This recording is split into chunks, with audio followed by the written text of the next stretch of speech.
За.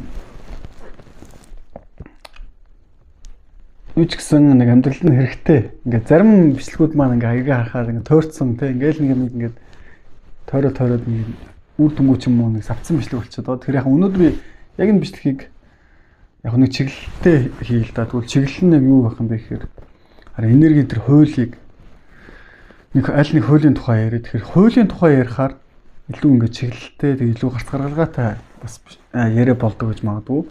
Тэгэхээр эерэг байдал гэдэг зүйлийн тухай дахиад ярья.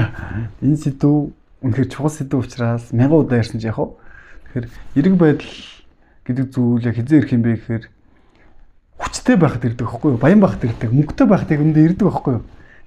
Зарим үед бол яг хөө мөнгө олох явцдаа сэтгэл зүйн хэд хоосрол давтцсан бол мөнгөтэй хүн ч гэсэн гой байж чаддгүй те ууртай, уцаартай, гүнхтэй, ааштай адаар нэг тийм болчдөг. Гэтэ үнэхээр яг тэр байдлаа алдааг мөнгөтэй байгаа бол хүчтэй байгаа бол хүн эерэг байдаг байхгүй юу? Баян хүн эсвэл нэг юм сайхан зүйл болцсон хүн тийм өглөө болго аз жаргалтай сэрдэг. Тэр хүнийг аз жаргалтай битээ бай гэж хүссэн ч өглөөгөө сэрнэ. Тэгэхээр материаллык байдал дээрээс тэр сэтгэл зүйн байдал дээрээс тэр аль дээр хүчтэй хүн эерэг байж чаддаг гэсэн үг байхгүй юу? Тийм.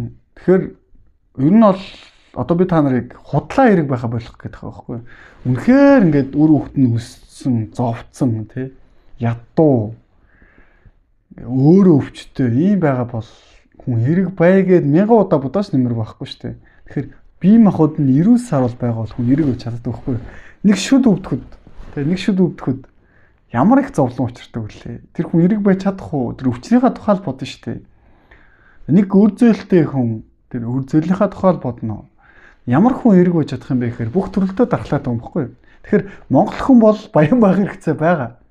Монгол бүх хүнд Монголдоо байхдаа баян байх хэрэгцээ болохгүй байгаа учраас эерэг байдлаа олохын тулд бид гадны орныг зорж байна. Энэ бол жоохон харамсалтай зүйл. Тийм болохоор одоо би та нарыг ингээд ядуу байгаа, хэцүү байгаа. Тэгээ ингээд жоохон дархлаа муутай. Тэгээд ингээд зээлийн аппликейшн дүүрэн зээл ихтэй, орлого багтай. Тэгээ ийм хэцүү нийгэмд эерэг бай гэж худлаа яриад идэг хүмүүсээс жоохон гайхдаг байхгүй юу? Тэгээ ингээд эерэг байдлыг бүтээе гэсэн ч гэсэн бодиттой амьдрал нь болохгүй байгаа бол эерэг байх гэж чадахгүй шүү дээ. Яагаад юм бэ гэхээр трийг хурдан шийдэх гэж оролдоод гадагшаа явж байгаа хүмүүсийг муул хийгээч муулах шалтгаан алга үнэхээр. Эсвэл өмнө бас би нэг бичлэгтэр хэлжсэн шүү дээ. Гадаад хүнтэй гэрэлж байгаа монгол эмэгтэйг үнэхээр чи тэнэг байна гэж хэлэх юм ямар шалтгаан алга.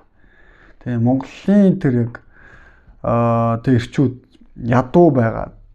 За материалын зүйлээр баян ядууг нь за бас нэг удаа уучлаа гэхэд сэтгэлгээ нь ядуу байгаад хэцүү байгаад хөгжихгүй байгаад байх юм бол уучлаарай тэр хүний хажууд байгаад бүтэн яг амьдралтай тэ та нарт бас хэлж байгаа шүү дээ. Хүний амьдрал чинь гоё байхгүй юу? Ингээд дахиж давтагдахгүй тэ ийм гоё зүйлийг илүү урт амьдруулъя гэмээр тэр гоё зүйлийг тэг ингээд нэг ганц нэг бүтггүй гарын төлөө зүгээр Монгол гэдэг үзлийн төлөө зориулж гэт насан туршдаа зовлонтой амьдрах юм бол хэцүү учраас тэр хүн тийм сонголт хийсэн ч гэж магадгүй. Тэгэхээр яг нийгмийн яг үнэнхүү эмгэнэл нь яг юу юм бэ гэхээр бид нар материалын байдлын хувьд сэтгэлгээний хувьд өвчин зовлон ихтэй байгаамаа.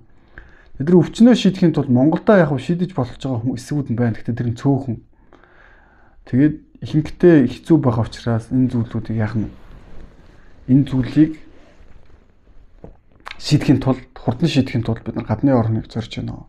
Тэгэхээр гадны оронд ч бай, Монголд ч бай, харин мөнхөд шийдлэх ёстой тэр зүйл нь яг юм гэхээр энэ дотоод хөгжил, дотоод эрүүл мэнд байхгүй. Тэр дотоод эрүүл мэндийг бас яг ярьж байгаа хүмүүс зөндөө байгаа. Баттай над зөндөө байгаа. Гэхдээ бид нар яг 100 гарц гаргалгааг ярьж гин үү? Та нарын харин тэр яриад байгаа тэр бяцлагч нь үнэхээр зөв эерэг байдлыг авчирч байгаа юм уу? Тэ? Энэ бие махбод зүрхсэтгэл, оюун ухаан санаа үнэхээр авчирч байгаа юм гэж л асуудаг байхгүй юу? Миний хийгээд байгаа зүйлсийг зарим хүмүүс гайхаад идэв. Чи яг юу ярих гэдэг юм бэ гэхээр яг үндэ уул нь бол иймэрхүү амьдралд ойрхон зүйлийг л ярих гэдэг байгаа гэсэн үг. Тэгэхээр эерэг байдал гэдэг сэдвэр эхэлсэн учраас бид нар хүчтэй бай, гоё бай, баян бай, бүх төрөлдөө баян бай. Тэгээд баян байдал нь үнэн бай. Үнэн байх юм бол та нар угаасаа эерэг байна. Өдөр болго инээсгээс ирнэ тий. Мөнгөтэй, төвөрхтэй, хүч чадалтай. Тэгсэн тэрийг алдахааргүй, баталгаатай. Ийм байх юм бол би та нарыг эерэг бай гэж шаардах шаардлага байхгүй. Ийм зүйлийн тухай ярих шаардлага байхгүй. Тэгэхээр ийм хэмжээнд амьдралаа хамтдаа үзэх хичээе. Тэр зовлонгуудаа хордон ялчий. Тэгээд баян монголчуудын төлөө, баян монгол болохын төлөө хамтдаа хичээе. Дэлхийн түвшний баян, дэлхийн түвшний сэтгэлгээтэй, дэлхийн түвшний зүрх сэтгэлтэй, хүн чанартай. Гэтэ ийм худлаа сайхан сэтгэл биш, ялагддаггүй, хэрсүү тийм хүмүүсээр дүүрэн Монголыг бүтээчих юм бол хамтдаа өмнөөс эргөө чаднаа.